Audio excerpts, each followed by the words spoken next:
Before we begin, take a moment to get comfortable. Let your arms go heavy, your breath slow.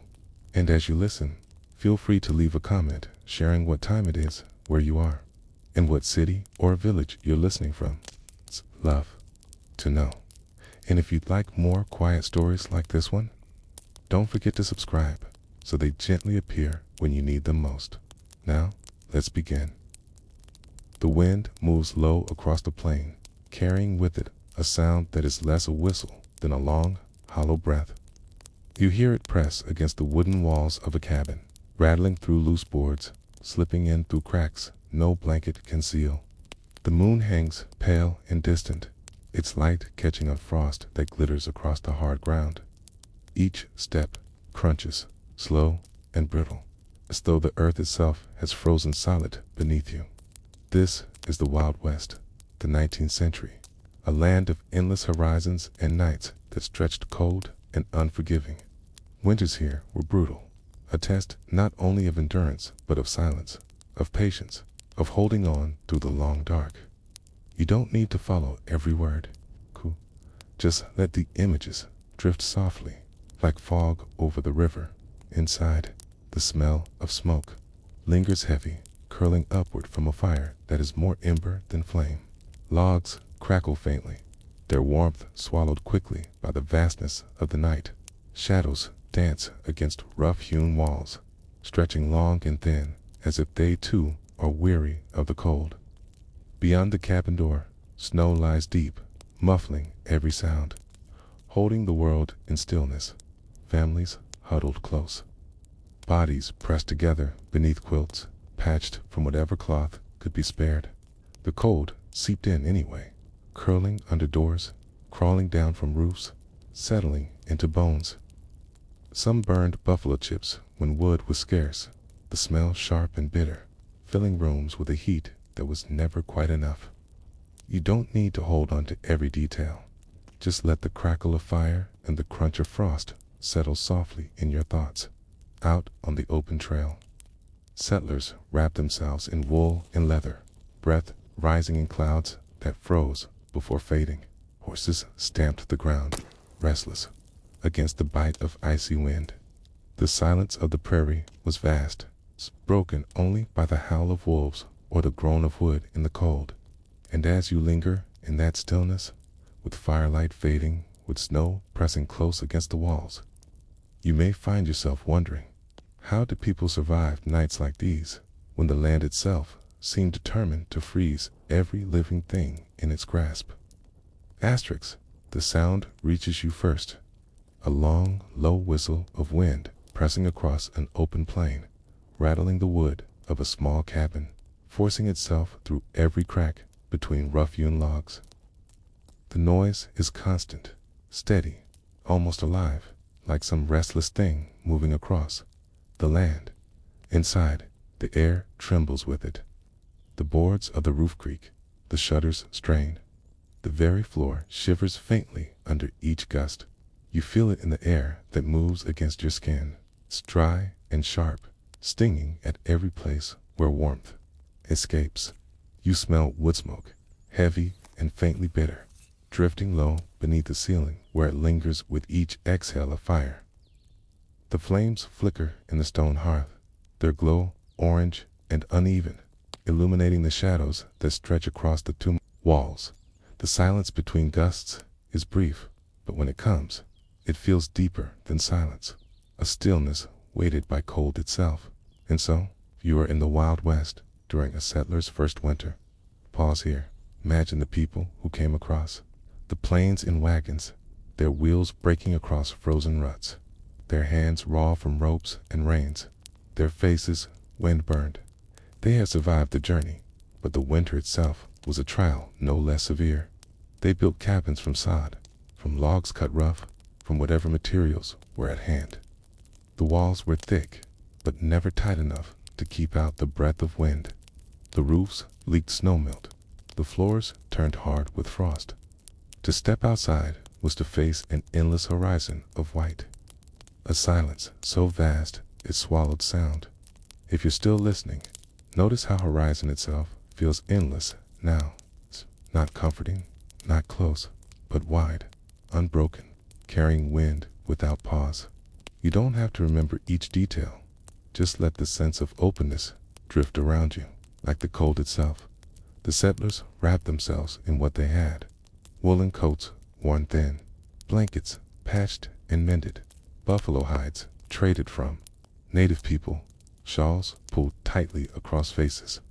Their boots stiffened in frost, their fingers stiffened in mittens too thin. The cabin gave shelter, but it was never enough. Nights were long, days short, the hours stretching with sound of wind pressing again. And so, their first winters were not seasons of quiet, but of endurance. Pause again. Picture a family gathered near fire. A man feeds logs into hearth, sparks rising as wood catches. A woman stirs a pot hung low above flame, the scent of beans and corn, faint but rich. Children huddle together under quilt, their faces pale, their breaths visible in chill air. The room glows faintly, but beyond its circle, darkness waits. Outside, the prairie moans with wind, snow piles high against the door, stars hidden by clouds. You hear faint crackle of fire, faint sigh of fabric shifting, faint cough of child. These sounds shape silence, but cannot fill it. The night is vast, endless. If you're still listening, notice how time itself feels slower here. Not marked by clocks, but by wood burning down, by wind rising and falling, by breath of those waiting for dawn. You don't need to measure it. Just let the rhythm itself drift like smoke curling upward. The shock of cold was not only physical, it was emotional, spiritual. Many settlers had never known such vast emptiness, such relentless weather. In Europe, in older towns of the East, there were neighbors close, walls thick, fires plentiful. But here, the prairie offered little. The wind came without barrier, the snow without end. The silence pressed on mind as much as body. To endure winter was to face loneliness, to feel how small one was beneath skies so wide. And so, the cold became teacher, humbling, shaping, pressing against every breath. Pause once more. Imagine night deepening. The family lies close together on pallets, near fire, wrapped in every covering they own. The warmth of bodies mingles their breath, forming faint mist above them. The fire burns low, embers glowing. The man stirs once more, placing last log for night. Then silence deepens. The wind continues outside, steady, eternal. Sleep comes slowly. Uneasy dreams carry sound of wind, images of endless snow. Even in slumber, cold is present.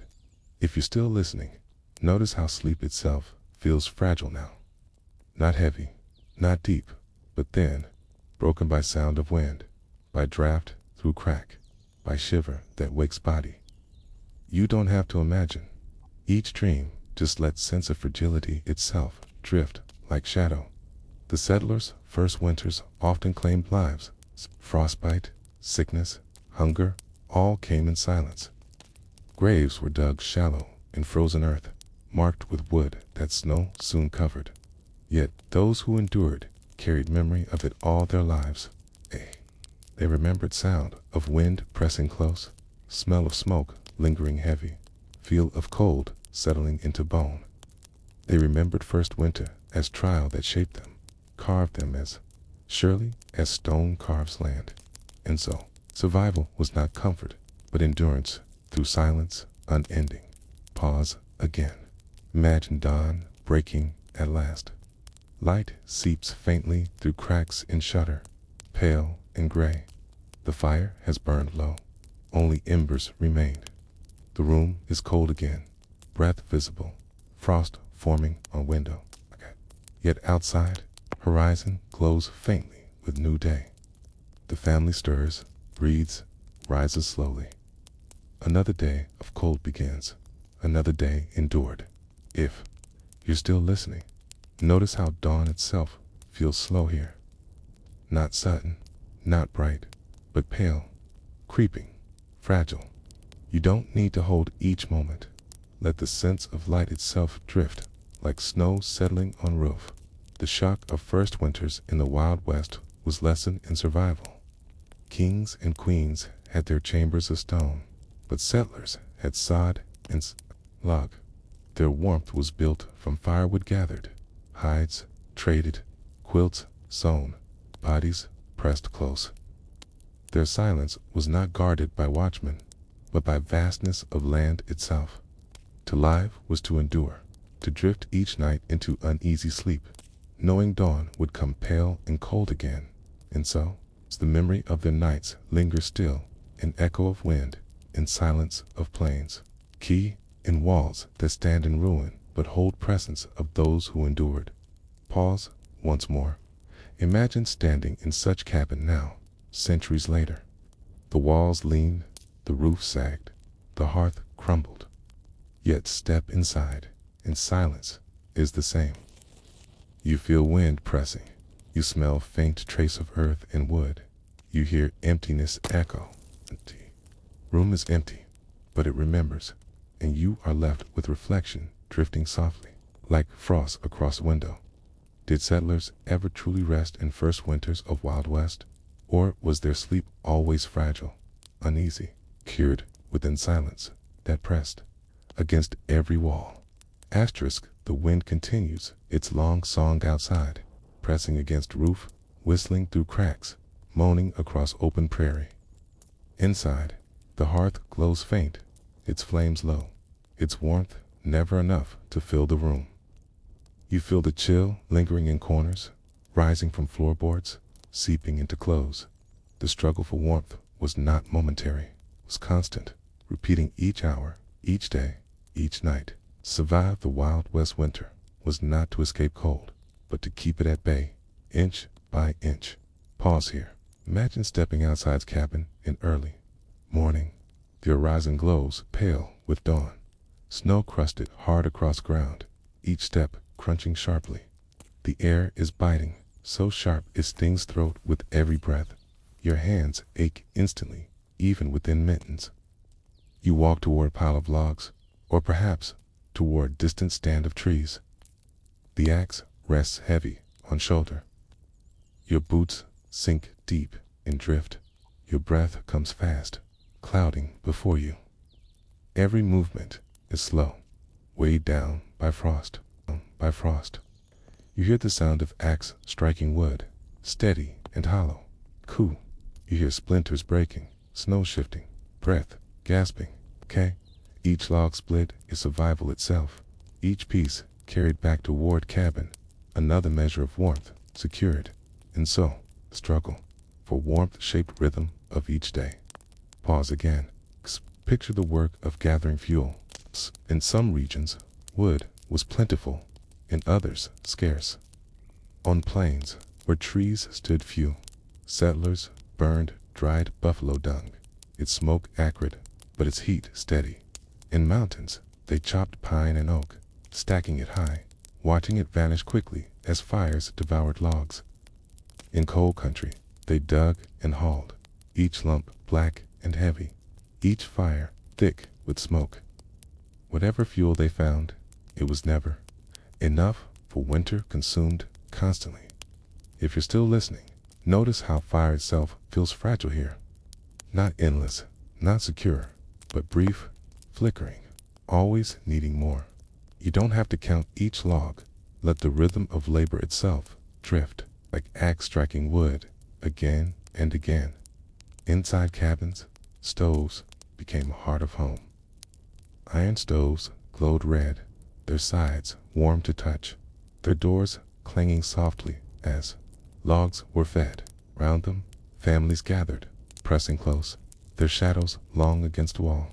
Eliza's stove's heat reached only so far. Beyond its glow, air grew colder. Beds were placed near, pallets crowded close, so that warmth might linger through night. Yet even then, dawn always brought chill. The fire burned low, and struggle began again. And so, warmth was never permanent, only borrowed against cold. Pause once more. Imagine a woman bending near stove, lifting kettle, steam rising faintly. She pours water, her hands stiff, her breath misting. Children sit close, rubbing hands, their cheeks pink. The smell of cornmeal fills air, mingled with smoke. Behind them, father stacks more wood, his shoulders bent. Outside, wind howls, pressing against door. Inside, warmth holds for a moment, but already begins to fade. If you're still listening, notice how warmth itself feels fleeting here. Not full, not heavy, but fragile, slipping away as soon as fire lowers. You don't have to cling to it. Let it drift like ember fading in ash. The labor of warmth did not rest at night. Fires needed feeding through hours of darkness. Someone woke, stirred logs, added wood, watched sparks rise. If fire died, cold returned quickly, settling heavy, waking children, stiffening blankets. Many mornings began with smoke of fire being coaxed again from embers, hands blackened, breath blowing gently until flame returned. Each fire was a small miracle, each ember precious. And so, warmth became rhythm of night as well as day. Pause. Again. Picture midnight in cabin. Side, wind shrieks across prairie, rattling shutters, moaning at roof. Inside, fire burns low, embers glowing faint. A man rises quietly, pulls cloak around him, bends at hearth.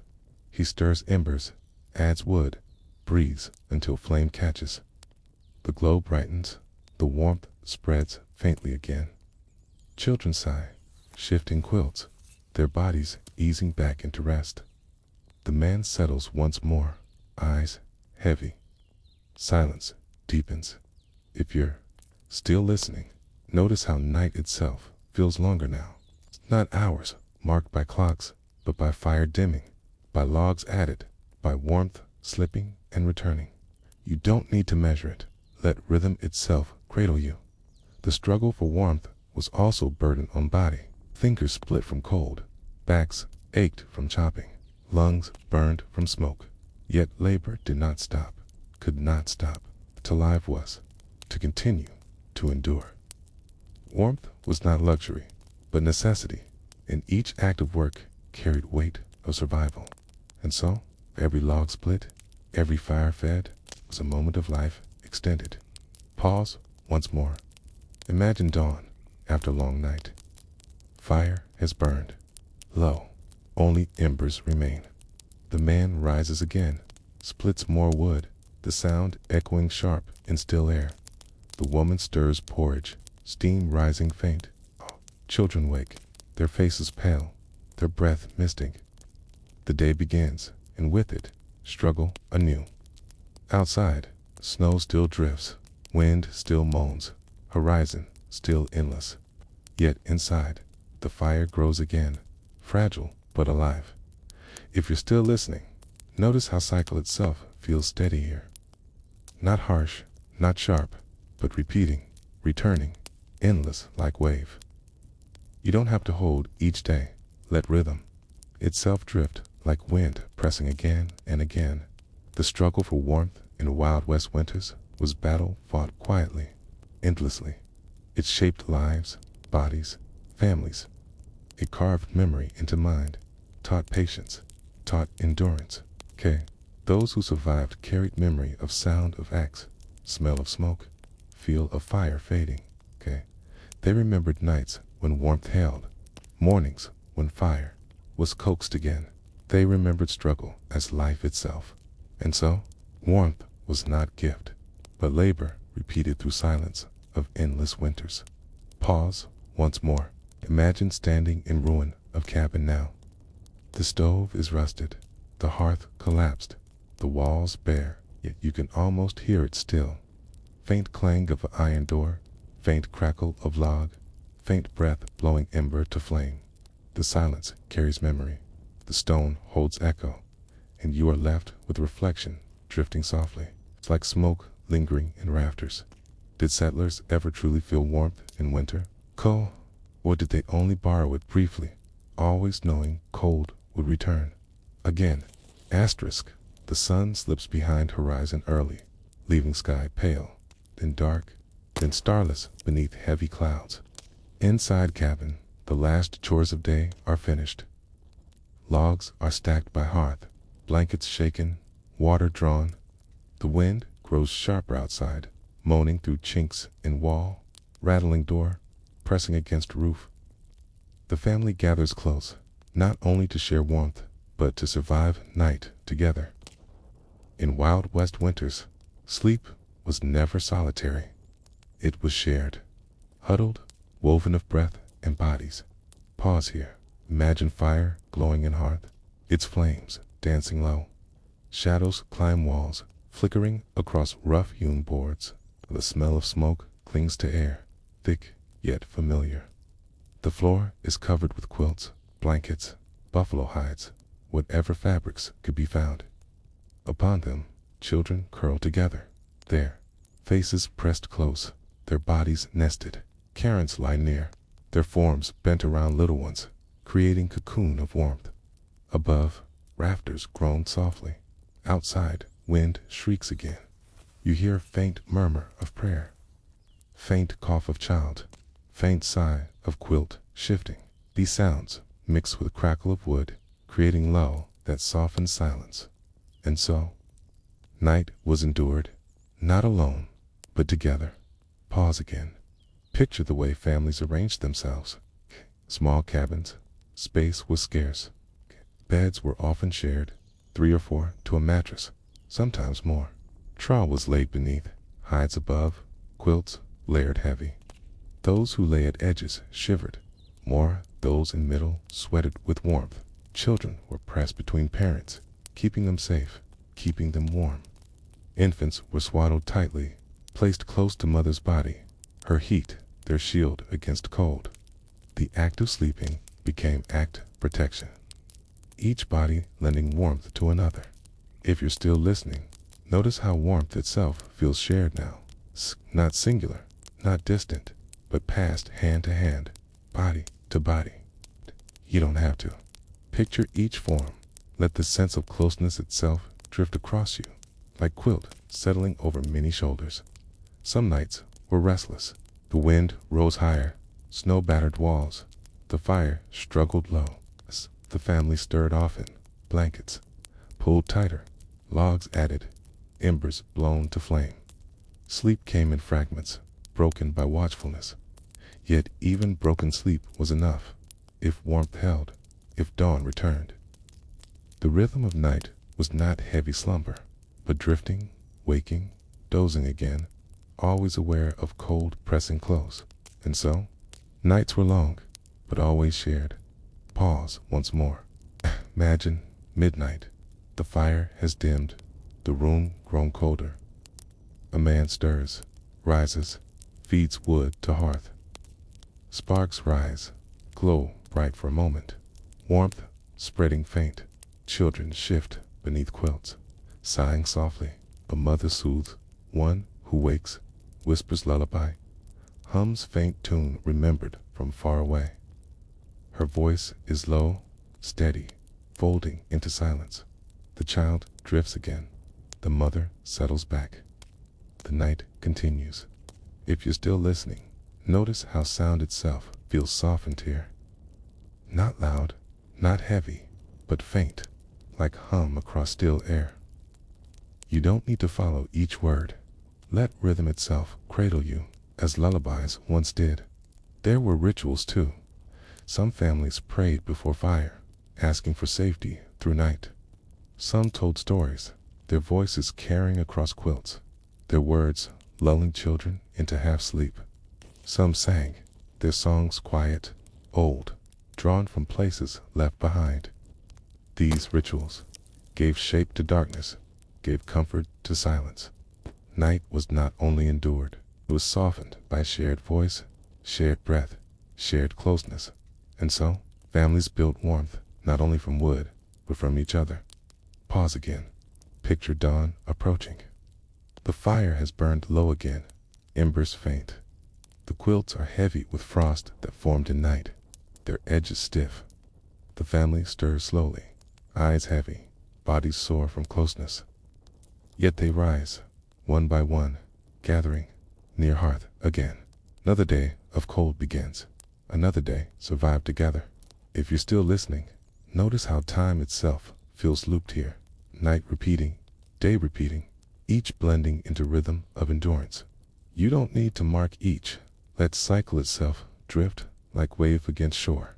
The huddled nights of Wild West settlers remind us that survival was communal. The cold could not be faced alone. Warmth was created in bodies pressed close in, breath mingling, in hands pulling quilts tighter. Sleep was fragile, but shared, softened by voice, by story, by ritual. Families endured not by distance, but by closeness, drawn tighter with each night of winter. And so, the silence of night became woven of many, carried together, survived together, survived together. Pause once more. Imagine stepping into such a cabin now, centuries later. The quilts are gone, the fire long cold, the boards weathered. Yet you can almost hear it still. Faint hum of lullaby, faint sigh of child, faint crackle of wood fed to fire. The room is empty, but it remembers, and you are left with reflection drifting softly, like smoke across rafters. Did settlers ever dream deeply in such winters, or did they only drift lightly, held in warmth of one another, waiting always for dawn to return? Asterisk, the prairie wind sighs again, long and steady, pressing against the walls of a cabin that stands alone on frozen land. Inside, the fire burns low, the light of its flames stretching shadows across the room. Every breath you take is visible in faint cloud, drifting upward, dissolving quickly. And in this fragile warmth, you see the tools that kept settlers alive. Hides stretched across beds, stoves glowing faintly red, candles flickering with uncertain light. They were not luxuries, but lifelines, holding back the cold that pressed, always at the door. Pause. Here. Imagine buffalo hides, heavy and dark, hung across windows and laid thick upon beds. Their smell is strong, earthy, still carrying musk of animal. Quinn pulled close. They trap bodies, heat, their weight pressing down like shield. For families on plains, these hides were treasure, traded or hunted, preserved with care. Beneath them, sleep came more easily, warmth holding longer. Yet even hides could not stop draft from creeping beneath the doors, through chinks in wall. Cross floor, you hear rustle of hide shifting, faint creak of bed beneath weight, low sigh of warmth, escaping. And so, the first tool of warmth was nature itself, carried into cabins as armor against winter. Pause again. Picture the stove, squat and heavy, iron forged in far-off foundries, carried west by wagon, purchased at high cost, stands in center of room. Its sides glowing faintly, its door clanging softly when opened. Logs are fed through, sparks rising as wood catches. Heat radiates outward, warming faces, stiffening hands. Families gather near, pressing close to stove, their chairs angled toward it, their bodies stretched nearby. Yet, beyond its circle, air remains cold, shadows deep. The stove is heart of home, but its warmth is never wide enough. If you're still listening, notice how fire itself feels fragile here. Not endless, not complete, but limited, reaching only so far. You don't have to follow each spark. Let the rhythm of glow itself drift, like ember fading to ash. Candles added light, but little heat. Their flames flickered across walls, illuminating faces, casting shadows, made from tallow or beeswax. They carried scent of smoke, of wax melting, of faint sweetness. Children watched flame dance, its glow small but steady. Kate, at night, when stove dimmed, candle-guided hand, softened silence, gave shape to darkness. And Talled, its warmth was more in spirit than in body. And so, light itself became tool of survival, easing fear, softening night. Pause once more. Imagine family gathered by these tools. The father places log in stove. The mother stitches by candlelight. The children nest beneath hides. Their shadows flicker across walls, their faces pale but calm. The room is hushed except for crackle of wood, sigh of wind, hum of thread pulling through cloth. Beyond walls, snow drifts higher, but inside, warmth holds, fragile but alive. If you're still listening, notice how atmosphere itself feels layered here. Fire glowing, hides heavy, candles flickering. You don't need to hold each detail. Let the sense of protection itself drift around you. The tools of warmth were born of adaptation.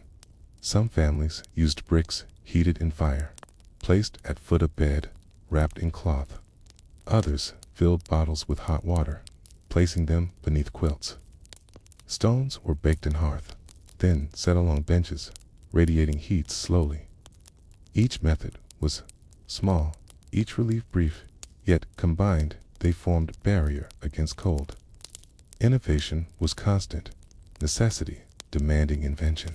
And so, survival was crafted from many small tools, each holding cold at bay for a moment more. Pause again. Picture a mother lifting hot brick from fire, wrapping it carefully, placing it beneath quilts where children lie, their faces relax, their bodies ease. A father adjusts hide across door, sealing draft. A candle flickers near, its flame bending in faint breeze. Together, these acts we've cocooned, fragile but strong enough to last until dawn. If you're still listening, notice how care itself feels warm now. Not heat of fire, but warmth of gesture, of effort, repeated night after night. You don't need to recall each act. Let the rhythm of care itself cradle you. Buffalo robes, iron stoves, candles, each became part of daily ritual. They were not luxuries, but essentials, carried with pride, tended with vigilance. When a hide tore, it was patched. When stove cracked, it was repaired. When candles burned low, more were made. Every object carried weight of survival, treasured beyond gold in winter months. And so, the tools of warmth became symbols of endurance itself. Pause once more. Imagine dawn arriving. The fire has burned low. Only embers remain. The hides are stiff with frosted edges. The candles melted to stubs. The family rises slowly, breath visible in air, bodies stiff. The stove is fed again, the hides shaken, new candles poured. The tools are tended, prepared once more for night to come. Survival continues. If you're still listening, notice how cycle itself feels endless here. Fire burning, hides covering, candles flickering, again and again. You don't have to measure each day. Let repetition itself drift like wave returning to shore. The tools of warmth remind us that settlers survived not by strength alone, but by care, by attention, by labor repeated. Each log, each hide, each candle carried life forward another night. The silence of winter was never broken fully, but softened by glow, by warmth, by light. And so, memory of these tools lingers still, in rusted stoves left behind, in hides, preserved in museums, in stories told of winters endured. Pause once more. Imagine standing now in ruin of cabin. Okay? The stove is broken, the hides long gone, the candles melted away. Yet you can almost see them still faint glow in corner, faint weight across bed, faint flicker on wall. The silence remembers the walls, carry echo, and you are left with reflection drifting softly, like flame bending in draft. Did settlers truly conquer cold, or did they only borrow warmth, night by night, from tools that kept it away for a little while longer? Asterisk. The sound of axe striking wood carries across frozen air. It is steady, hollow, sharp against silence of prairie. Each swing echoes, each split log falls heavy into snow, sending up faint cloud of white dust. For settlers in the Wild West, fuel was life. Without it, Fires died, warmth fled, nights grew unbearable. And so, day after day, men and women labored to gather, cut, carry, and burn fuel enough to hold cold at bay. The work was endless, repeating with rhythm of winter itself. Pause. Here, imagine early morning. Frost still clings to window of cabin air inside, heavy with smoke from night's fire. Outside, sky glows pale, sun low, horizon wide. A man shoulders axe, his breath clouding before him. He walks toward stand of trees, boots crunching hard across snow. The silence is vast, broken only by sound of his steps. Soon, the echo of axe will join wind, shaping morning with rhythm of survival. You hear strike of blade, splitting of wood, grunt of effort, thud of log falling. Each sound is steady, patient, heavy with necessity. And so, the work of fuel became heartbeat of daily life. Pause again. Picture the labor of women and children too. They gathered dried buffalo dung from plains, carrying it in baskets, stacking it near cabin. Its smoke was acrid, its heat steady, its use vital when trees stood scarce. Children hauled kindling, their small arms filled with sticks. Women split smaller logs, their hands red from cold, their mittens stiff with frost. Each family member contributed, each carried weight of warmth. If you're still listening, notice how labor itself feels steady now. Not sharp, not hurried, but repeating, returning, like breath itself. You don't need to follow each strike. Let rhythm of work itself drift like wind moving across plain. In mountain settlements, wood was plentiful, but labor no less harsh. Men felled tall pines, trimmed branches, cut trunks into sections, hauled them by sled. Snow fell heavy on shoulders. Axes grew dull, hands blistered and cracked. Yet piles grew taller, stacked against cabins, their presence, comfort, and promise.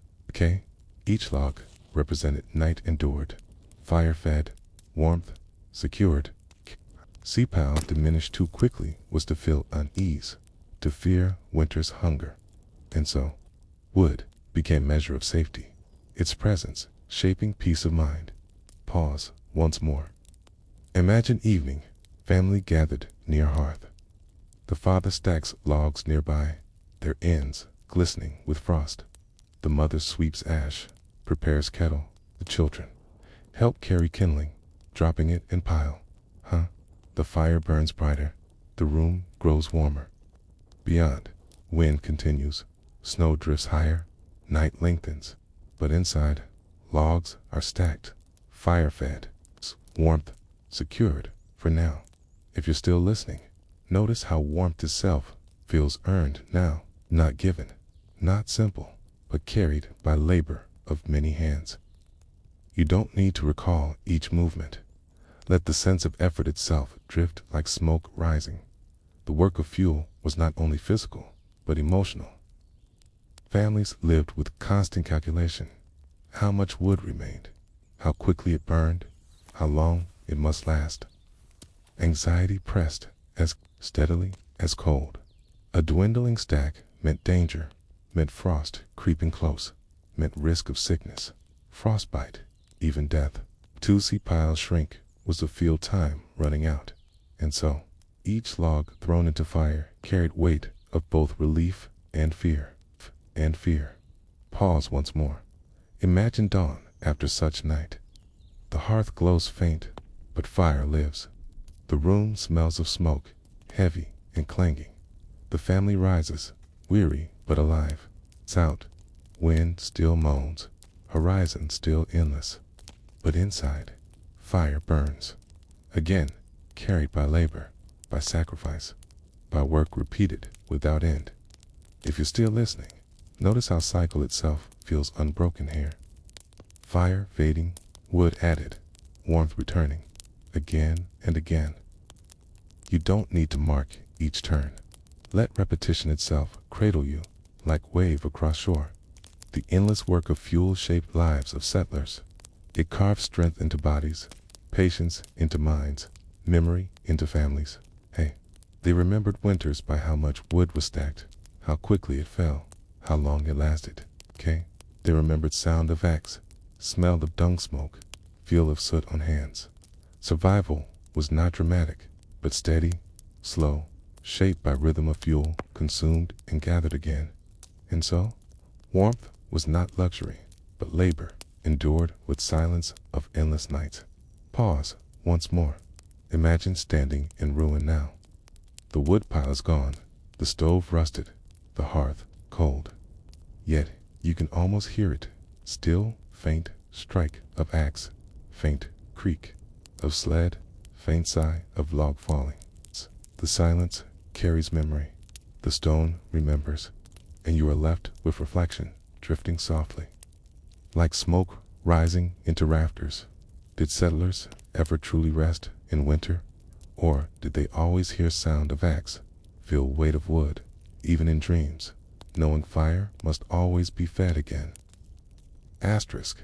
The night settles deep across prairie, stars veiled by heavy clouds, wind pressing low against earth. Inside cabin, darkness folds in quickly. Only fire gives glow, flickering red and orange across walls of rough-hewn logs. Shadows stretch tall, then collapse, then sway again, each movement slow, steady, endless.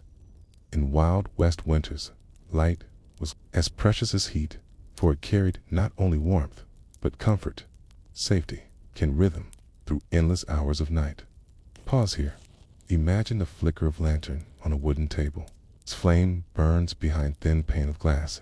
Its glow soft, steady, golden. The oil within is precious, rationed carefully, tended with patience. The smell of it is sharp, faintly sweet, filling air with a reminder of fire.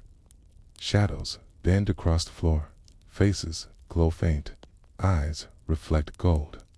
The lantern gives little heat, but its light eases silence, softens edge of darkness.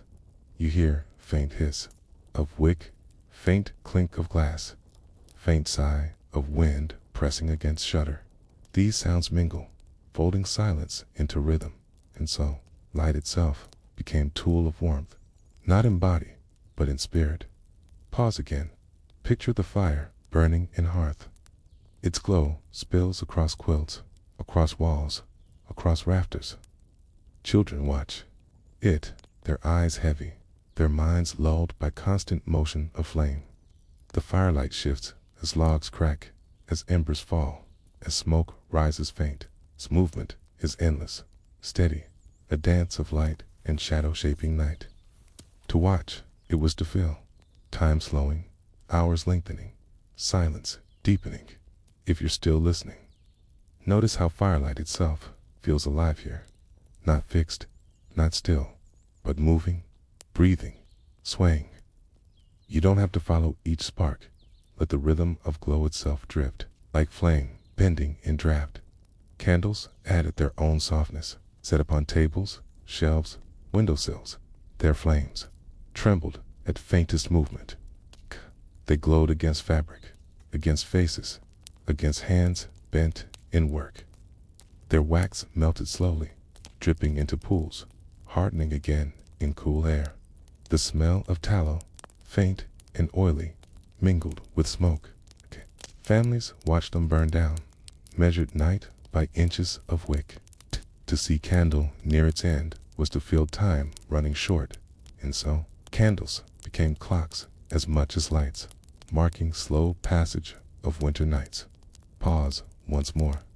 Imagine children lying on pallets, watching shadows climb walls. Their minds drift, their eyes soften. Date, shapes in shadows, animals, faces, stories unspoken. Parents smile, knowing these visions are born of flicker of imagination carried by light. The room feels smaller, closer, softer beneath glow. Outside, wind moans, snow drifts, night stretches long. Inside, shadows dance, time slows, silence deepens. If you're still listening, notice how atmosphere itself feels woven now. Shadows shifting, flames flickering, silence pressing. You don't need to hold each image. Let movement itself cradle you like slow wave rolling. The dance of light and shadow brought more than comfort. It carried ritual. Families prayed by lantern glow, their words soft, their faces lit faint. Mothers stitched by firelight, needles glinting, thread shining. Fathers mended tools, their hands steady, their eyes narrowed in glow. Children read, their voices halting, words carried in golden pool of light. Night was not idle. It was shaped by glow, softened by flame, filled with small acts repeated in rhythm of fire. And so, light shaped life as surely as warmth. Pause again. Picture midnight once more. The fire has dimmed, only embers glow. A lantern burns low, its flame trembling. A candle nears its end, wax pooling. Shadows grow longer, silence heavier. A man rises, feeds fire again, adjusts wick, replaces candle. The room glows anew, warmth spreads faint. The dance of light and shadow continues, hour by hour, night by night. If you're still listening, notice how time itself feels looped here. Fire dimming, light fading, flame tended, glow returning. You don't need to measure it. Let cycle itself drift, like ember glowing again. There was danger too. Flames, though precious, could destroy as easily as they preserved. A candle tipped, a lantern spilled, a spark leaped from hearth and cabin of wood, dry with cold, could burn quickly, fiercely. Families tended flames with vigilance, keeping water nearby, guarding every spark.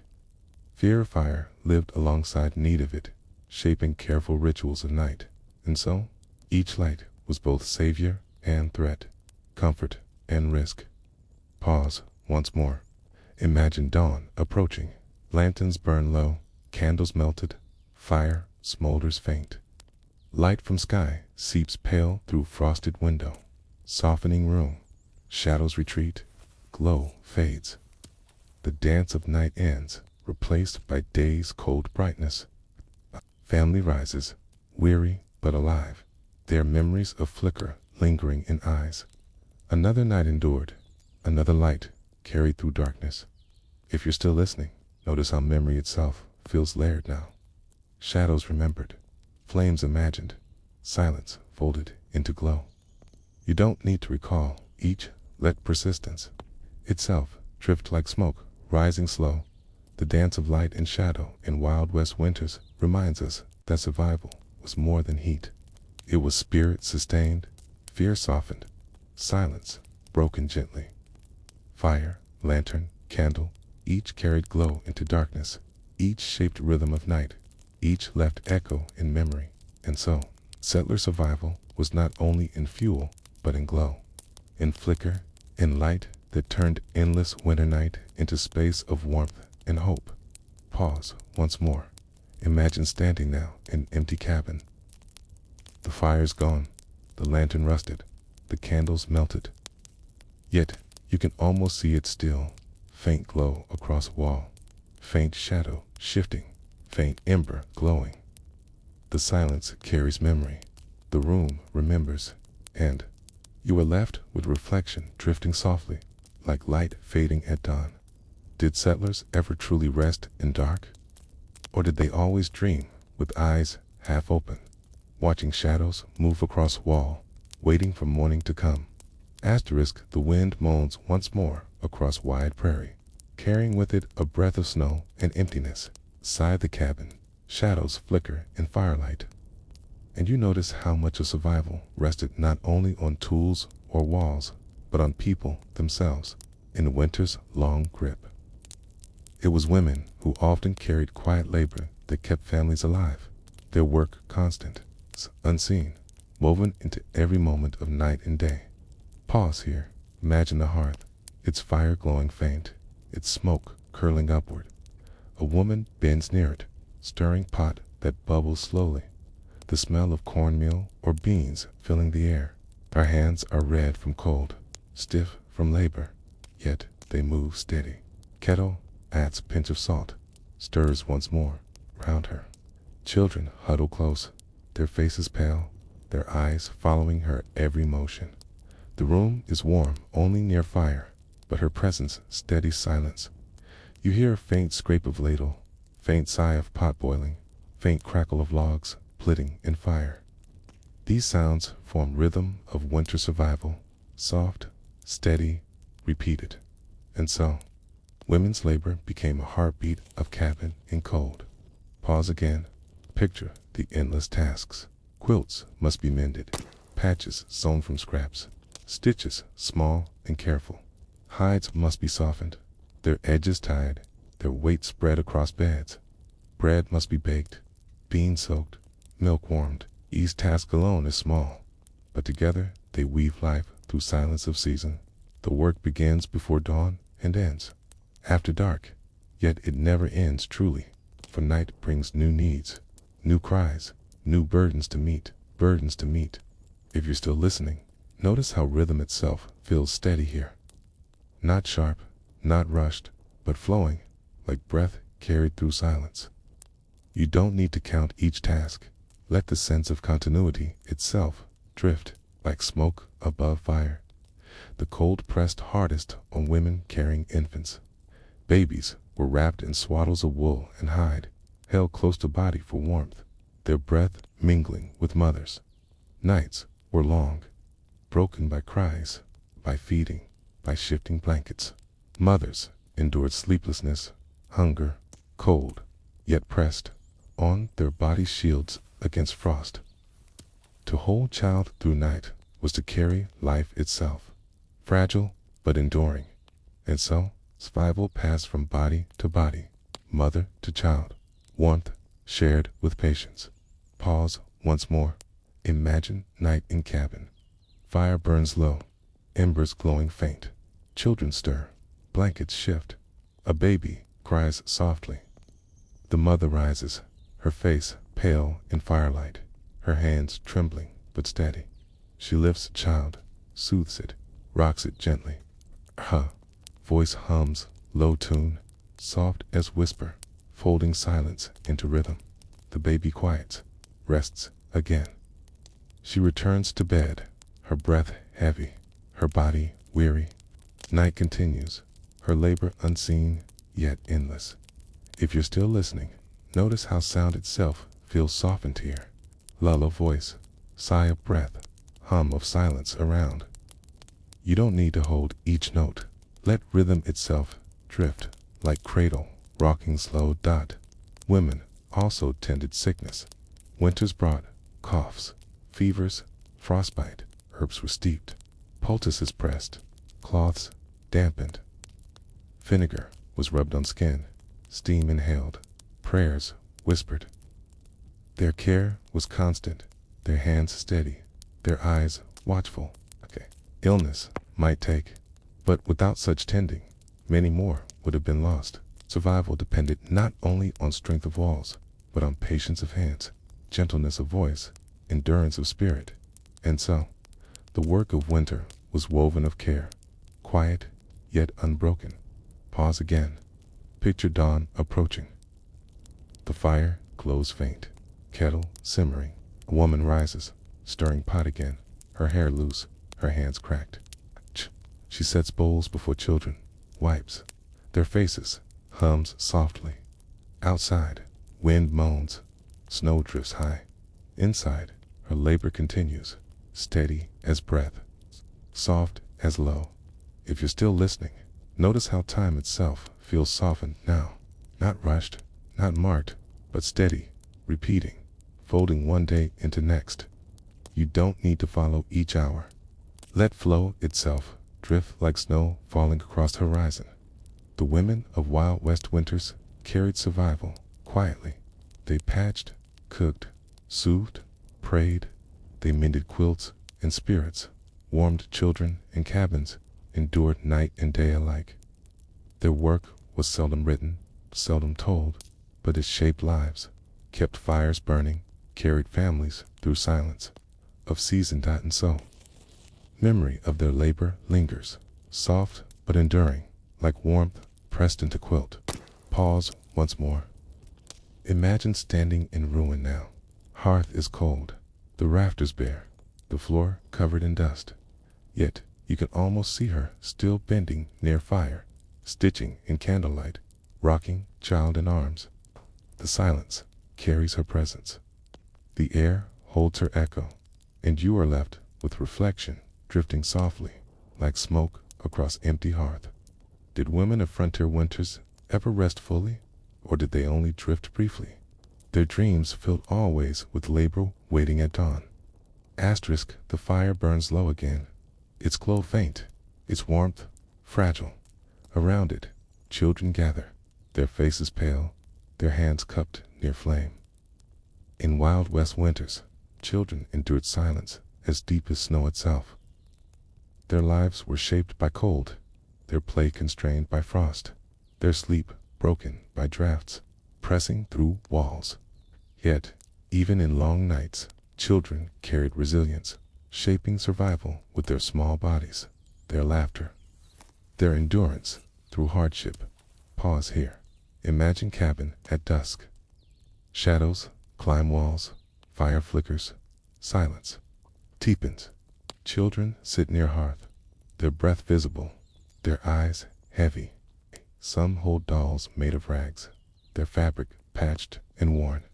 Others carve figures from wood, their hands clumsy but patient. Their play is soft, muted by cold, their voices low. Yet in each motion is life, presence, persistence. You hear faint sound of doll dragged across quilt, faint scrape of knife against wood, faint sigh of child leaning against mother's arm. These sounds mix with crackle of fire, softening silence. And so, children's play became active endurance, shaping warmth from imagination. Pause again. Picture their days. Outside, snow lies deep, wind moans across plain. Children venture, briefly, their bodies wrapped in hides and wool. They chase one another, their boots crunching across drifts, their laughter sharp against air. Their cheeks burn red, their eyes water, their hands stiffen. Soon they return, shaking snow from shoulders, collapsing near hearth. Their play is brief, but its memory warms them longer. Its joy carrying into night. If you're still listening, notice how laughter itself feels bright here. Not loud, not lasting, but sudden, like spark against darkness. You don't need to. Follow each moment. Let brightness itself drift, like ember, glowing quick. Children worked too. They gathered kindling, hauled water, swept floors, helped mend quilts. Their bodies small, but their labor steady. They carried buckets heavy, their arms shaking, their breath sharp in air. They bent near hearth, blowing softly at embers, their faces glowing red in light. They carried hides, stitched fabric, split twigs for fire. Each act was contribution, each motion survival. And so, childhood on frontier winters was shaped not by idleness, but by labor softened with play. Pause once more. Imagine evening. Fire glows bright again, fed with wood. Children sit near, their bodies pressed close, their eyes wide. A parent tells story, their voice low, carrying rhythm of old country, of memory beyond plains. The children listen, their minds drifting, their faces illuminated by flame. They dream of warmth, of lands without snow, of nights without wind.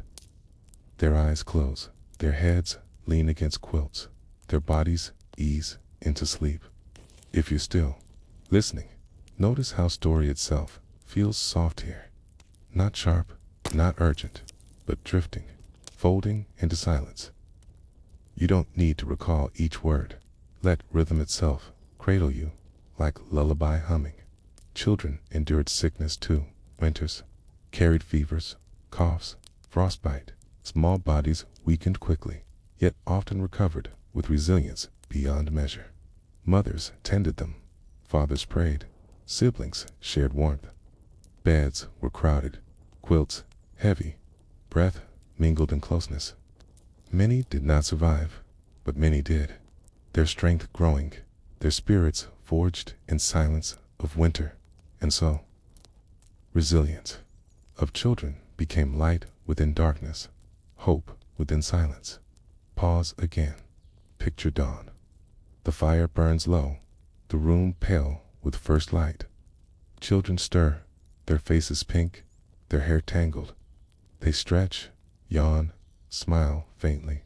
The day begins anew. Chores, waiting, cold pressing, but their laughter will echo again. Their play will brighten silence once more. If you're still listening, notice how cycle itself feels gentle now. Day returning, night ending, laughter fading, then rising again. You don't have to measure each. Let rhythm itself drift, like snow falling slow.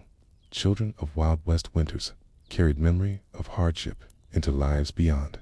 They remembered sound of wind, feel of quilts, taste of beans, smell of smoke. They remembered huddling close, playing briefly, working steadily. Their resilience shaped generations. Their endurance carried into memory of families. Speed child. In frontier, winter was to learn silence, patience, strength, and so their survival was not only in body, but in spirit, carried forward into time. Pause once more. Imagine empty cabin now. The toys are gone, the quilts decayed, the hearth collapsed, yet you can almost hear them still. Faint laughter against walls, faint scrape of wood, toy, faint sigh of child drifting to sleep. The silence carries their presence. The room remembers, and you are left with reflection drifting softly, like laughter echoing faint across distance. Did children of Wild West winters ever truly know carefree joy, or was their play always shadowed by cold pressing clothes, by survival waiting just beyond door? Asterisk. The snow presses low against plains, the horizon endless, the wind steady. For settlers, the winters of the Wild West were shock and trial, but for native peoples, the cold was not stranger. It was rhythm, familiar, demanding, but known. Their endurance came not from sudden invention, but from knowledge carried across generations, ways of living with land, not against it, and in long silence of winter, their wisdom became lifeline not only for themselves, but for newcomers who struggled. Pause here. Imagine a tipi standing on snow-swept plain. Its poles are tall, its hide covering drawn tight, its smoke hole releasing faint curl into pale sky. Inside, warmth lingers steady. A fire burns low at center, its glow lighting faces that sit in. Circle, hides line floor, thick and layered, trapping heat, softening ground. The air is warmer here, the cold held back by structure designed with care, knowledge, patience. The wind howls outside, but inside, silence holds steady. You hear a crackle of flame, faint murmur of voices, rustle of hides shifting. These sounds shape atmosphere, blending with hush of snow pressing against the outer wall, and so shelter itself became lesson in survival, built from land, shaped by memory. Pause again. Picture the clothing of native peoples. Buffalo hides worn heavy, fur turned inward, keeping heat close. Moccasins lined with fur, soft but warm. Mittens sewn from hide, stitched with sinew, fitting snug against hand. Feathers, beads, and decoration were present, but function remained heart. Clothing was shield. Body wrapped in warmth, born of animal, carried with grace. Children were swaddled in cradle boards lined with fur. Mothers carrying them close, their warmth mingling. If you're still listening, notice how warmth itself feels natural here. Not forced, not labored, but drawn from earth itself. You don't need to trace each stitch. Let sense protection itself drift, like hide settling over shoulders. Food shaped endurance too. In winter, dried meat was stored. Pemmican carried strength in small weight. Fat, berries, meat pounded and mixed, lasting 4 months. Fires roasted game, soups simmered slowly, berries thawed near flame. Each bite carried life forward, each meal shaped by knowledge of season. Where settlers feared scarcity, native peoples worked with cycles, preserving when land was rich, enduring when it grew lean. And so, winter hunger was not a surprise, but season expected, prepared for. Pause once more. Imagine a family seated near fire. A woman stirs pot, steam rising faint, carrying smell of meat and herbs. Children sit close, their eyes bright, their cheeks flushed with warmth. Men return from hunting, their arms heavy with game, their breath sharp from cold. They sit, eat, share. The silence of night softens into rhythm of voices, of laughter, of warmth, built not only from fire, from community itself. If you're still listening, notice how community itself feels warm here. Not heat of flame, but presence of many, folded into one. You don't need to hold each voice. Let sense of closeness itself drift like circle around fire. Native peoples also taught settlers when wagons broke, when cabins failed, when cold pressed harder than expected. Many settlers turned to neighbors who had known plains for centuries. They learned to line walls with hides, to bank snow against cabins for insulation, to burn buffalo chips when wood was scarce, to stitch clothing from fur. Without this knowledge, many would not have endured. Survival was not solitary. It was shared, borrowed, passed from one to another. And so, memory of winter carried not only by one people, but woven together across land. Pause again. Picture night deepening.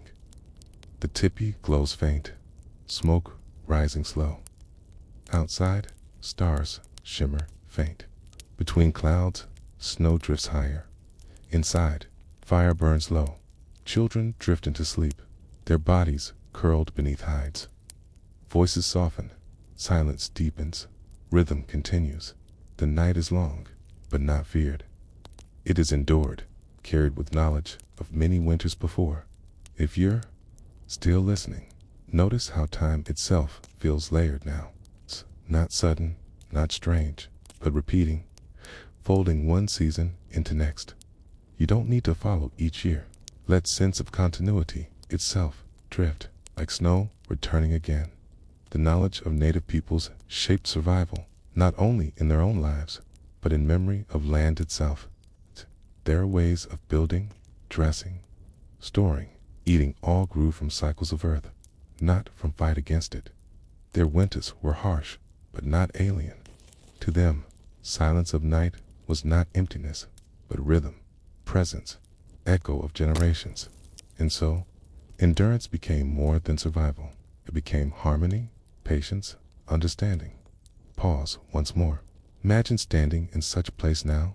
The tipi is gone, the hides taken, the fire cold. Yet, you can almost hear it still. Faint murmur of voices, faint crackle of flame, faint rustle of hides. The silence carries memory. The land remembers. And you are left with reflection, drifting softly, like snow across open plain. Did settlers ever learn fully from knowledge of those before them? Or did they always carry struggle heavier, never seeing how winter might be endured, not in fight, but in rhythm shared with land itself? Asterisk. The sun slips quickly behind the horizon, leaving prairie bathed in dim glow that fades almost at once. Night arrives, not gently, but heavily, folding across land with weight that seems endless. In winter, nights stretched long, longer than many settlers had ever known, and it was within this darkness that survival became more than a matter of fire and food. It became a trial of mind and spirit, a test against silence, against isolation, against the vast, pressing weight of time itself. Pause here. Imagine cabin lit only by faint fire and hearth. Its glow is orange, flickering, shadows stretching and collapsing across walls. Beyond its circle, corners vanish into black. The single window is covered with hide, shutting out wind, shutting out starlight. Side, the air is heavy with smoke, with breath, with weariness. The family lies close, wrapped in quilts, their bodies pressed together. Yet sleep comes slowly. The darkness feels wide, deep, without end. You hear faint crackle of fire, faint sigh of quilt shifting, faint groan of rafter in wind. These sounds form rhythm of night, soft but constant, marking hours that pass too slowly. And so, the long nights became burden not only of cold, but of endless time. Pause again. Picture the way settlers measured these nights. Without clocks, hours stretched, uncertain. Some marked time by candles, their flames burning down, inch by inch. Others counted logs fed to fire, each lasting a span. But often, hours were felt, not counted, felt in weariness, in silence, an ache of body pressed too long against the floor. The night became ocean without shore. Each wave of wind, another reminder of distance from dawn. If you're still listening, notice how time itself feels slower here. Not moving in leaps, but stretching, folding, echoing. Tone, you don't have to. Count each hour. Let sense of slowness itself drift, like shadow across a wall. Insomnia pressed hard. Many lay awake, eyes open and dark, listening to wind moan, to fire crack, to breath of children. Thoughts wandered, of crops waiting under snow, of debts unpaid, of families left behind. Fear crept in, of sickness, of hunger, of cold, itself pressing closer. To lie awake was to feel weight of silence heavier than blanket, to feel mind sharpened by emptiness. Some prayed, some hummed, some whispered to themselves. Few slept deeply. And so, the nights became long, not only in hours, but in restless minds that carried them. Pause once more. Imagine a man lying awake, near fire. His eyes watch embers glow, watch them fade, watch them spark again. His thoughts are heavy, his body weary, but rest does not come.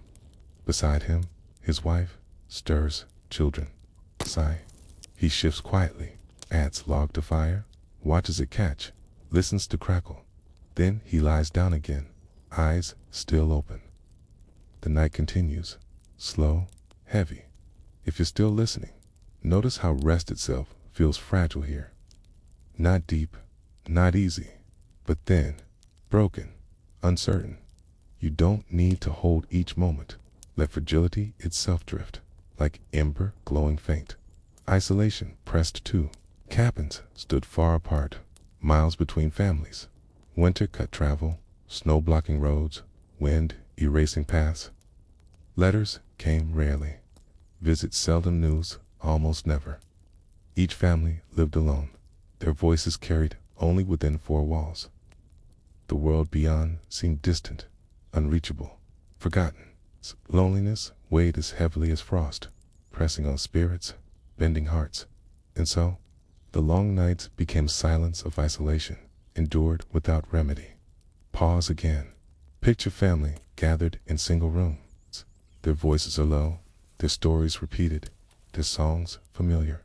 Beyond, no sound comes, no visitor arrives, no door opens. The night is theirs alone, endless and contained.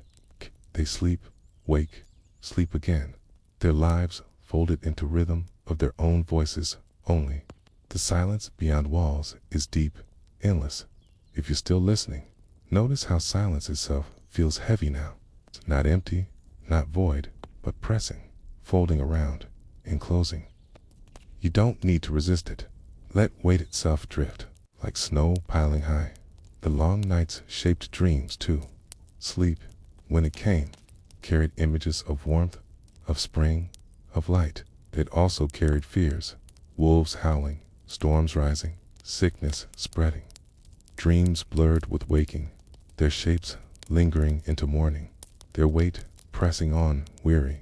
Minds, night and day, folded together, blurring lines, stretching time. And so, winter nights were not only endured, but dreamt through, half waking, half sleeping, drifting, always. Pause once more. Imagine dawn approaching slowly. The window glows faint with pale light. The fire burns low, embers faint. The family stirs, eyes heavy, bodies stiff. They rise slowly, their minds still wrapped in dreams, their thoughts still heavy with night. The day begins, but night lingers, its weight carried forward.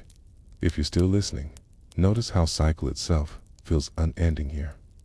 Night stretching into day, day fading into night, time folding, repeating. You don't have to follow each turn. Let rhythm itself cradle you, like wave rolling across shore.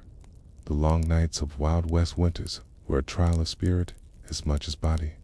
They shaped patience, silence, endurance, pressed settlers inward, forced them close, demanded they face emptiness together. Their weight is remembered, not in dates or events, but in feelings, heaviness of air, slowness of time, sound of wind, unending, and so. Memory of nights endures as quietly as silence itself, folded into history, carried into dream. Pause once more. Imagine standing in an empty cabin now. The walls lean, the hearth is cold, the rafters groan in wind, yet you can almost hear it still. Faint sigh of child turning in quilt, faint crackle of fire fanned at midnight, faint breath of man lying awake. The silence carries memory. The room remembers. The fire glows faintly, its warmth thin, its light small. Around it, a family lies close, their quilts heavy, their bodies pressed together. But as night stretches long, another weight presses just as hard as cold, the ache of hunger, steady, hollow, unrelenting. In Wild West winters, when snow cut off roads and winds buried trails, food was scarce. The long nights were not only cold, but empty, each hour echoing with stomachs growling, each dawn arriving with worry of what meal could be made next. Pause here. Imagine cabin cupboard, its shelves thin, sack of beans, half empty, a jar of flour, nearly gone, a strip of dried meat hanging stiff. The mother measures portions carefully, her hands slow, her eyes calculating. She counts meals ahead, her mind heavy. The family eats less, each portion smaller, each bite stretched. Hunger presses quietly, not in drama, but in constant whisper. Carried through every day and every night, you hear faint scrape of ladle against pot, faint sigh of spoon stirred through thin stew, faint cough of child waiting, eyes wide. These sounds blend with the crackle of fire, forming rhythm of survival, and so hunger became companion of cold, pressing with silence, endured with patience. Pause again. Picture the meals themselves. Beans simmered slowly, their scent filling air, though pot held more water than grain. Cornmeal boiled into mush, eaten plain, its taste dull, its warmth brief, its bread made thin, stretched from flour and water, baked hard, chewed slow. Meat rare, saved for children, boiled until flavor faded. Salt precious, sugar nearly gone. Each meal simple, spare, repeated until taste became memory of winter itself. If you're still listening, notice how food itself feels plain here. Not rich, not full, but thin, steady, sustaining just enough. You don't need to imagine each taste. Let simplicity itself drift. Like steam rising faint from pot, hunger grew worse as winter lengthened. Some families rationed too tightly, their bodies weakening though food remained. Others rationed poorly, supplies dwindling before spring arrived. Decisions carried weight of life and death. Parents ate less so children might eat more, their bodies thinning, their faces pale. Children sometimes cried at night, their stomachs aching, their voices soft. Mothers soothed them, offered water, whispered promises of spring. And so hunger carved itself into rhythm of night, as steady as wind outside. Pause once more. Imagine midnight in cabin. The fire burns low, Embers faint. A child stirs, whispers softly, asking for food. The mother rises, her face weary, her eyes sad. She pours water into cup, hands it gently, strokes child's hair. The child sips, drifts again into uneasy sleep. The mother sits near fire, her own stomach hollow, her thoughts heavy. She stares into embers, silent. If you're still listening, notice how emptiness itself feels heavy now. Not noise, not motion, but absence, hollow, echoing. You don't need to follow each ache. Let sense of emptiness itself drift like shadow stretching long. Hunger pressed harder when winter storms lasted long. Blizzards trapped families, snow piling against doors, cutting them inside. No hunting, no foraging, no gathering possible.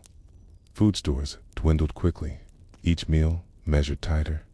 Families scraped barrels, licked spoons, clean, boiled bones, again and again for faint broth. Hunger became sharp, knowing, a presence that lingered with silence. And so, storms were feared, not only for cold, but for emptiness they carried. Pause again. Picture a storm outside. Snow piles high, wind shrieks across the roof, shutters rattle. Inside, family sits close, their bowls nearly empty. The pot simmers thin, its steam rising faint. They eat slowly, carefully, stretching each spoonful. Children lick bowls, clean eyes, hopeful, stomachs still aching. Parents smile faintly, hiding their own hunger. The night is long, the storm unending. If you're still listening, notice how repetition itself feels steady now. Wind rising, hunger pressing, fire burning low. You don't need to hold each storm. Let rhythm itself drift, like snow falling heavy. Some families endured by preserving carefully. Jerky, pemmican, dried vegetables, root cellars. These carried food longer. But even then, monotony pressed. The same meals repeated, the same tastes endured, the same hunger never fully gone. Variety was forgotten, richness unknown. Winter meals were not about pleasure, but about endurance, about carrying body through another day. And so, hunger shaped patience, taught simplicity, pressed families into silence. Pause once more. Imagine dawn arriving. The window glows faint. The fire burns low. The mother stirs pot again, adding last of beans, last of cornmeal. The smell rises faint, the taste unchanged. Children gather, their eyes hopeful, their bodies weary. They eat slowly, silently, their spoons scraping bottom of bowl. Another day begins, hunger still pressing, endurance still required. If you're still listening, notice how cycle itself feels endless now. Meals repeating, tastes repeating, hunger pressing again and again. You don't need to measure each day. Let rhythm itself drift, like wave returning always.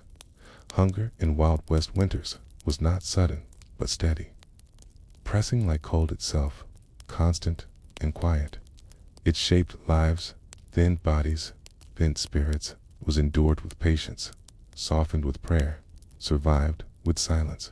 Families remembered winters, not by dates, but by meals, by beans stretched, by bread shared, by broth boiled. And so, hunger became memory as lasting as wind, as heavy as snow, as endless as silence of night. Pause once more.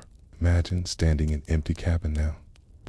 The shelves are bare, the hearth cold, the floor covered in dust. Yet you can almost hear it still. Faint scrape of spoon against pot, faint sigh of child asking softly, faint whisper of mother soothing hunger. The silence carries memory, the room remembers, and you are left with reflection drifting softly, like steam rising from empty bowl. Did families ever truly feel full in winters of Wild West? Or did they live always with hunger pressing quiet, as constant as wind itself? Strix, the wind howls again across the prairie, carrying with it not only cold, but loneliness. In the Wild West, winter meant distance stretched wide. Families lived miles apart, cabins scattered across plains, separated by snow, by wind, by silence. The nights were long, but longer still when spent with knowledge that no one else might come. No visitor might arrive, no door might open until spring returned. The weight of isolation pressed as heavily as frost itself, and within that silence grew unease, even fear. Pause here. Imagine a cabin standing alone, its roof sagging beneath snow, its windows covered with hides. Inside, the fire glows faint, the family huddled close. Beyond walls, the world is silent. No horses passing, no neighbors calling, no roads visible. Beneath drifts, the night feels endless, the silence vast. Each creak of rafter, each moan of wind feels louder, heavier. You sense presence of emptiness itself, pressing against walls, folding into breath. You hear faint crackle of fire, faint shift of quilt, faint groan of beam under weight of snow. These sounds blend with silence, marking time slowly. And so, isolation became another burden, endured in silence of endless night. Pause again. Picture a man stepping outside at dusk. The horizon is empty, the land flat, the snow deep.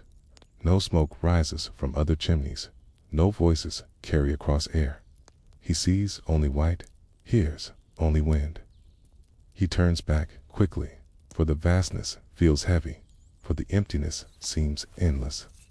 Inside cabin, his family waits, their world folded small, their lives carried within single room. If you're still listening, notice how emptiness itself feels vast here, not filled, not broken, but wide, endless, stretching. You don't have to trace its edges. Let sense of distance itself drift like snow across horizon. The isolation pressed on mind as much as body. Men felt burden of silence, their thoughts heavy, their tempers short. Women carried weight of care, their spirits tired, their eyes weary. Children longed for playmates, their laughter fading into whispers. Days grew dull, nights grew heavy. The sameness pressed hard, repetition wearing down patience. Isolation was not only lack of company, but lack of change, lack of sound, lack of time's movement. And so, winter became test of mind as much as a body. Pause once more. Imagine long night. The family lies close, but awake. Their eyes open in dark, their thoughts wandering. The fire burns low. Shadows stretch across walls. No voice is heard, no knock at door, no step outside. Only wind moans, only snow falls, only silence endures. The night is not only cold, but lonely, pressing deeply, folding tightly around. If you're still listening, notice how silence itself feels heavy now. Not calm, not light, but pressing, enclosing, surrounding. You don't need to resist it. Let weight itself drift, like snow piling high. Fear crept within isolation too. Wolves howled at edge of night, their cries long, eerie, echoing across plain. Coyotes yipped, owls called, branches cracked beneath snow. Each sound sharper, within silence, each carrying hint of danger. Families lay awake, listening, holding children close, watching fire glow. Fear was not constant, but sudden, rising like shadow, reminding them of vulnerability. And so, the long nights were shaped not only by silence, but by unease carried within it. Pause again. Picture midnight once more. The wind moans, the wolves cry faint in distance. Inside, children stir, frightened. The father rises, checks door, checks rifle, listens. The mother soothes, whispering softly, stroking hair. The fire glows faint, shadows flicker. The family lies awake for a long time, listening, waiting. Slowly, silence returns, unease fading, but rest is broken. Sleep uneasy. Uneasy.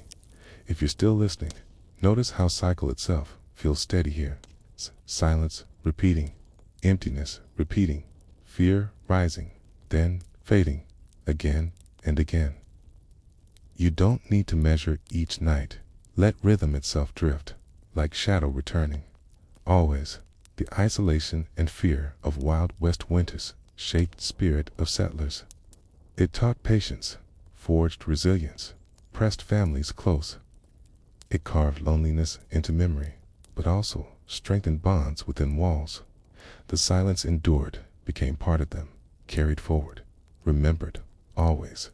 And so, survival was not only against cold and hunger, but against emptiness itself. Pause, once more. Key, imagine standing in empty cabin now. The walls lean, the hearth is cold, the rafters bare, yet you can almost hear it still. Faint howl of wolf outside, faint sigh of child within, faint crackle of fire tended at midnight. The silence carries memory.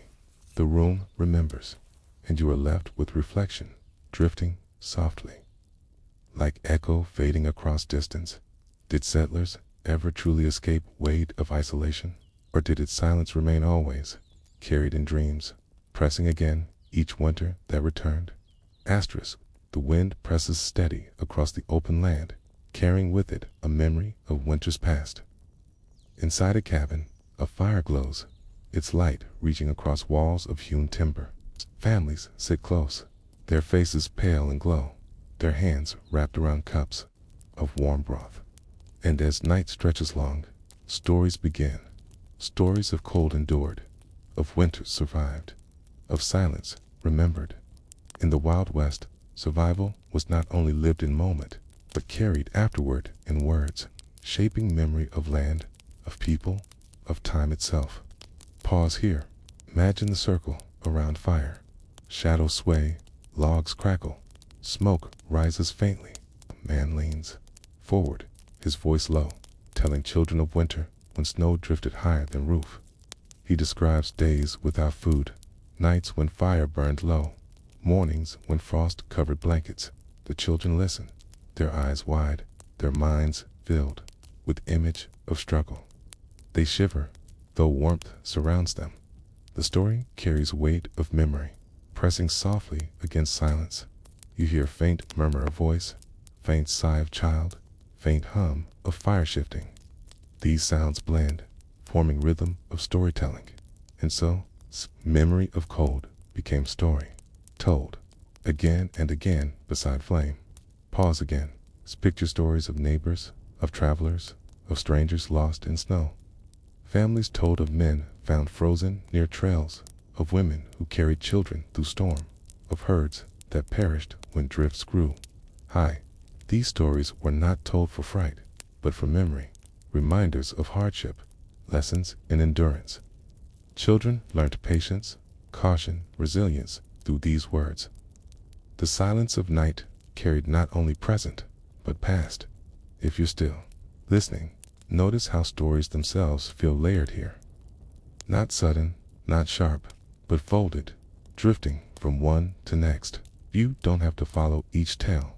Let rhythm of voice itself drift, like wind carrying echo. Some stories softened fear with humor. Men told of boots frozen so stiff they could not be worn, of fires that smoked until eyes watered, of animals that broke into cabins seeking warmth. Laughter rose, faint but true, easing silence. Even in cold, even in hunger, spirit found light. Memory became not only weight, but comfort, shaping strength from hardship. And so, winter was remembered both in struggle and in smile, carried gently forward. Pause once more. Imagine children drifting to sleep as story continues. Their eyes close, their bodies relax, their breaths deepen. The fire glows steady, shadows bend. Softly, the story continues still, voice low, words weaving through silence, folding into dream. Night is long, but softened by rhythm of memory. If you're still listening, Notice how voice itself feels like cradle here. Not urgent, not heavy, but steady, rocking mind gently. You don't need to recall each word. Let tone itself drift, like lullaby, unending dot. Memory was carried in journals too. Some settlers wrote of winters endured. Their words, brief but heavy. Snow fell again, cold, unbearable, would nearly gone. These lines, scratched in ink upon paper, carried silence of season. They remind us still of weight, of patience, of endurance. The journals did not shout, but whispered, their words small, their meaning vast. And so, winter memory was preserved, not only in voice, but in ink, fragile yet lasting. Pause again. Picture an old book, its pages yellow, its ink faint. You run your fingers across words written long ago. They tell of night when wolves howled close, of morning when bread was gone, of day when firewood ran low. The writer's hand is steady, their tone calm, yet within words is weight of survival. The silence of winter echoes still in lines carried across time. If you're still listening, notice how writing itself feels quiet here. Not loud, not full, but steady, whispering across distance. You don't need to remember each phrase. Let presence itself drift like smoke across page. The memory of cold-shaped identity, too. Families recalled winters survived with pride. Their endurance proof of strength, of resilience. Steve, they spoke of ancestors who endured worse, of hardships overcome. Memory became myth, shaping story of frontier as land of trial, of endurance, of spirit unbroken. The cold was not forgotten, but honored, carried as a measure of survival. And so, the silence of winter lived on, not only in past, but in identity of people. Pause once more. Imagine dawn arriving.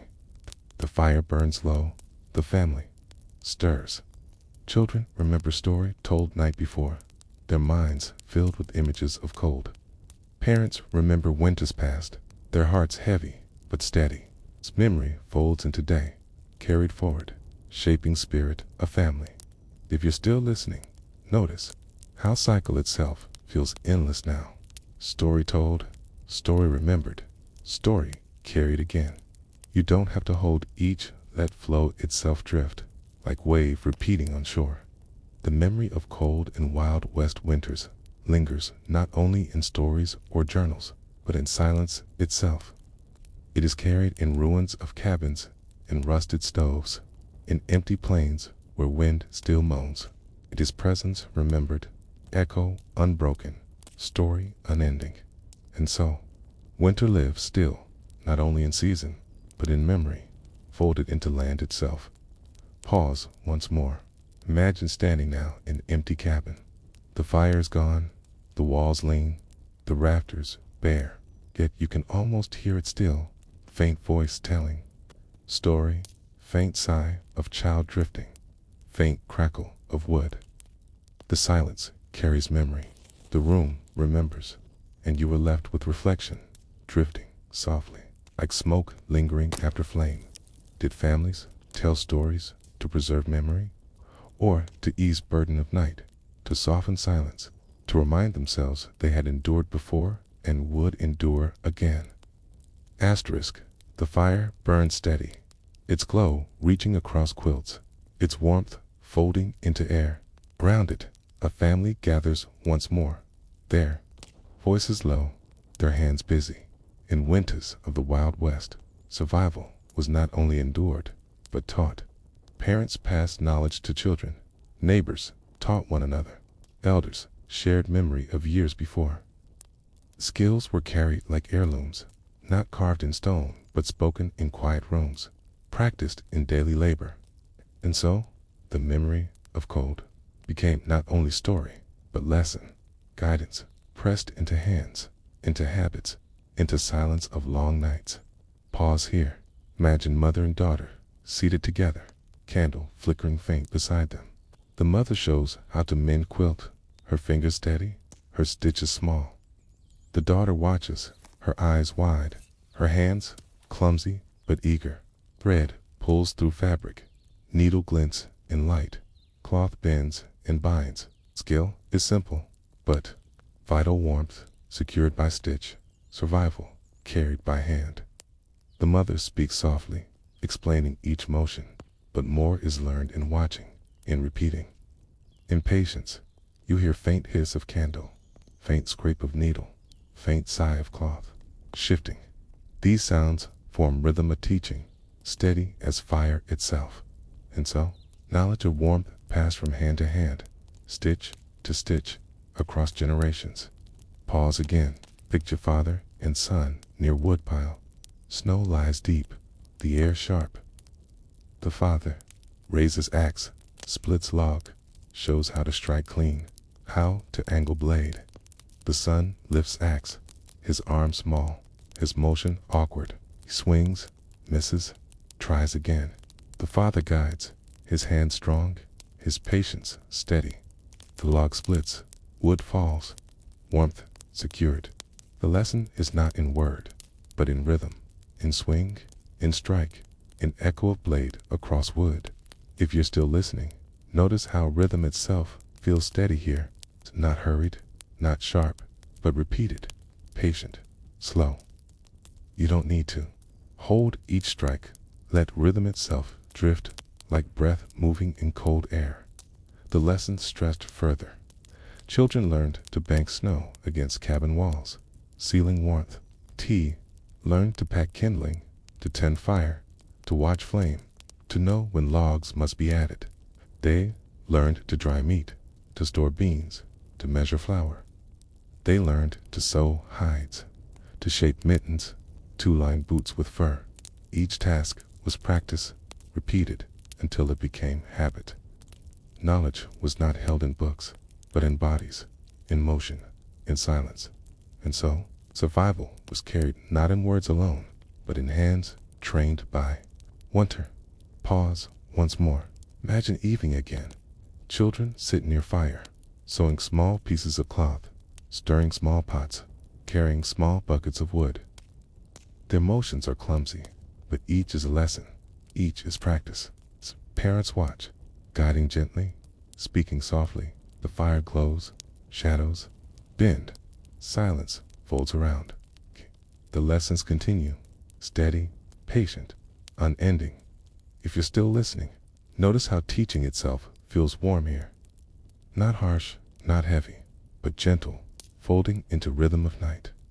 You don't need to recall each motion. Let presence itself drift, like quilt settling across shoulders.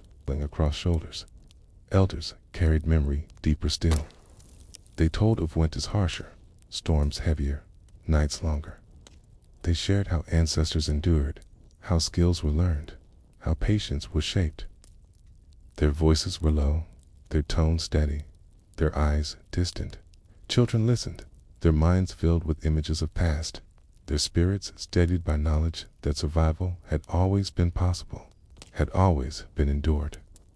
Memory itself became tool, lesson carried forward. And so, the wisdom of cold lived, not only in present, but in echo of past. Pause again. Picture an elder seated near fire, his hands folded, his voice low.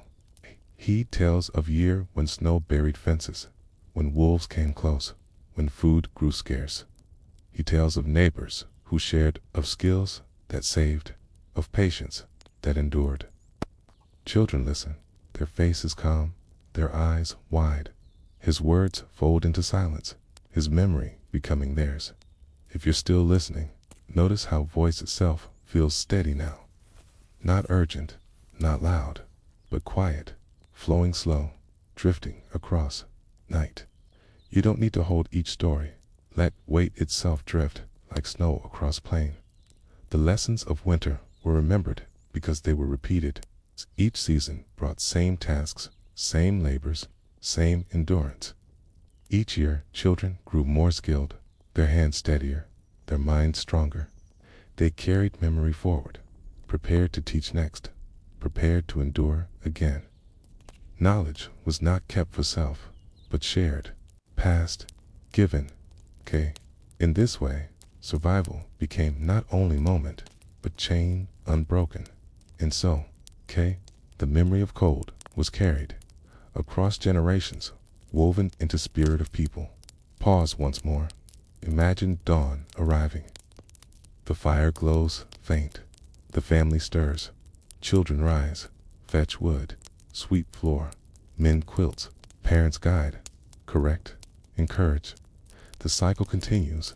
Lessons carried forward. Knowledge lived. Memory preserved. If you're still listening, notice how cycle itself feels gentle now. Not rushed, not sharp, but repeating, flowing, folding one season into next. Though, need to count each task, let rhythm itself drift, like wave rolling always. The memory of cold and Wild West winters was preserved not only in story, but in skill, in lesson, in habit. It was carried in stitches, in strikes of axe, in bowls of soup measured carefully. It was endured not by a single generation, but by many, each teaching next, each carrying forward. The silence of night held not only emptiness, but memory of hands at work, of lessons repeated, of knowledge preserved. And so, the memory of cold lived not only in history, but in every gesture that kept fire burning. Quilt, whole, stomach, fed. Pause. Once more, imagine standing in empty cabin now. The woodpile is gone, the quilt decayed, the fire cold. Yet, you can almost see it still. Faint figure sewing, faint figure splitting log, faint voice guiding child. The silence carries lesson, the walls remember, and you are left with reflection drifting softly, like smoke rising from forgotten hearth. Did families teach these lessons only to preserve survival?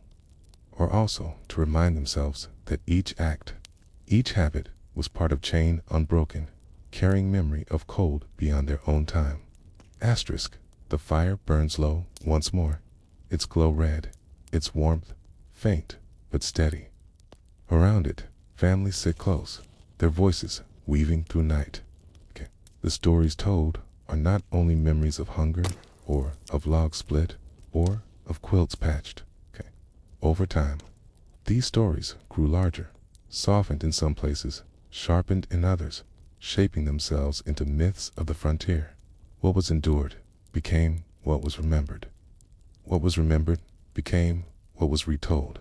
And what was retold shaped the image of Wild West winters for generations beyond. Pause here. Imagine circle of listeners, children leaning forward, neighbors gathered in cabin, travelers stopping by. Man speaks a storm so fierce it buried house entirely, only chimney left above snow. He tells of digging outdoor, of fire kept alive with last logs, of dawn finally breaking with silence unbroken. Perhaps storm was not so deep, perhaps night not so long. But in retelling, hardship grew, silence widened, survival became legend. You hear faint murmur of voice, faint gasp of listener, faint laugh at exaggeration folded into tale.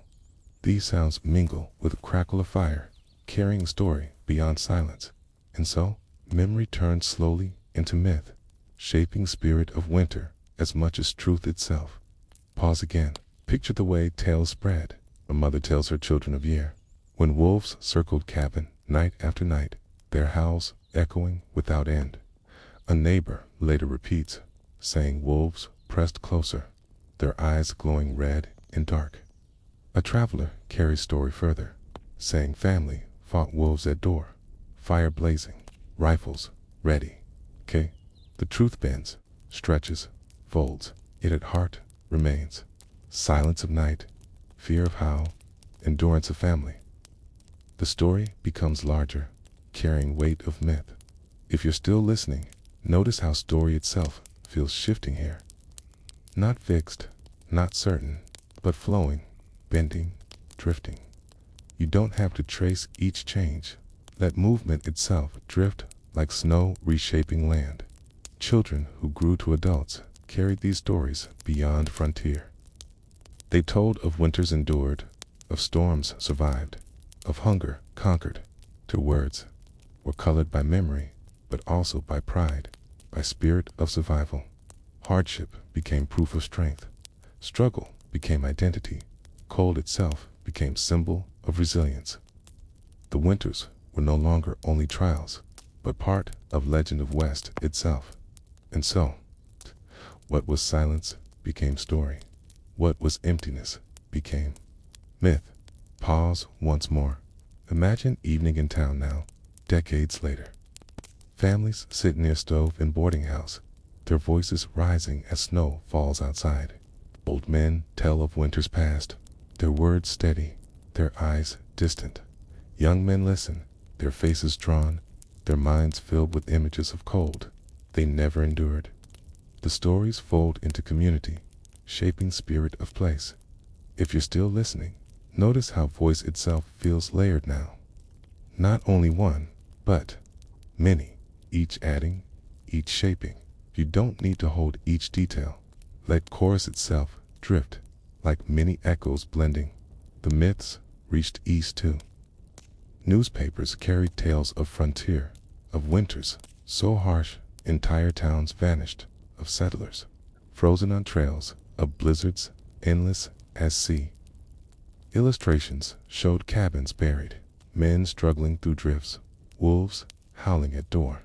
Some truth lay within, but much was myth, shaped to awe, to warn, to remind readers of distance, of danger.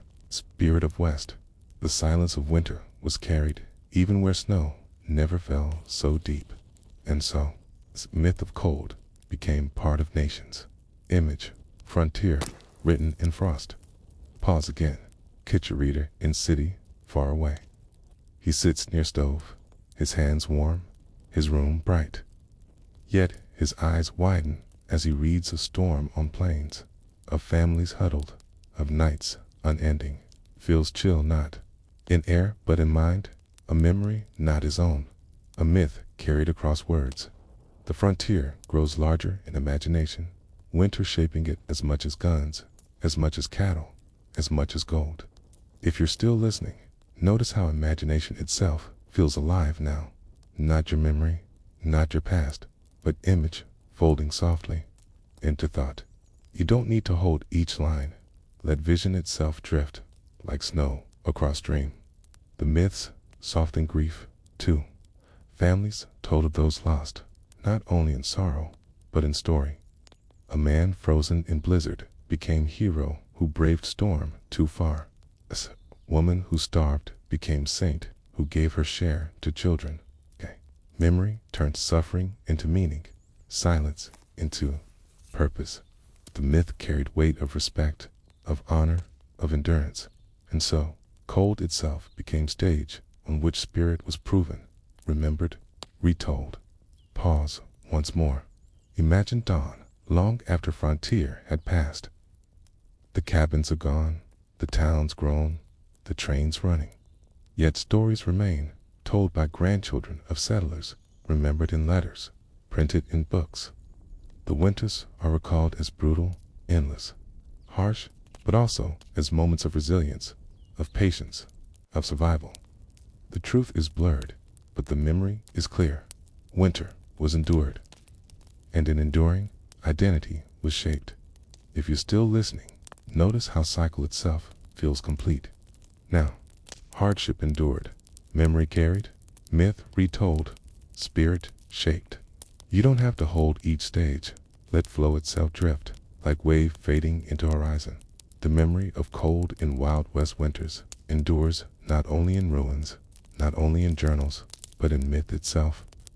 It is carried in tales larger than truth, in stories told across time, in image of frontier as land of silence, endurance, resilience. The myths do not erase truth, but hold it, fold it, carry it further. And so, winter lives still, not only in land, not only in history, but in story, in myth, in echo, carried beyond time. Pause once more. Imagine standing in empty plain now. The snow lies deep, the wind moans low, the horizon wide. No cabins remain, No fires burn, no voices rise. Okay. You can almost hear it still, faint tale of storm unending. Faint laughter at boots frozen stiff, faint whisper of family huddled close. The land remembers, the wind carries, the myth endures, and you are left with reflection, drifting softly, like echo across silence. Did the settlers tell stories to remember truth, or to turn truth into something larger, something lasting, something that gave meaning to endless cold? They endured. They endured.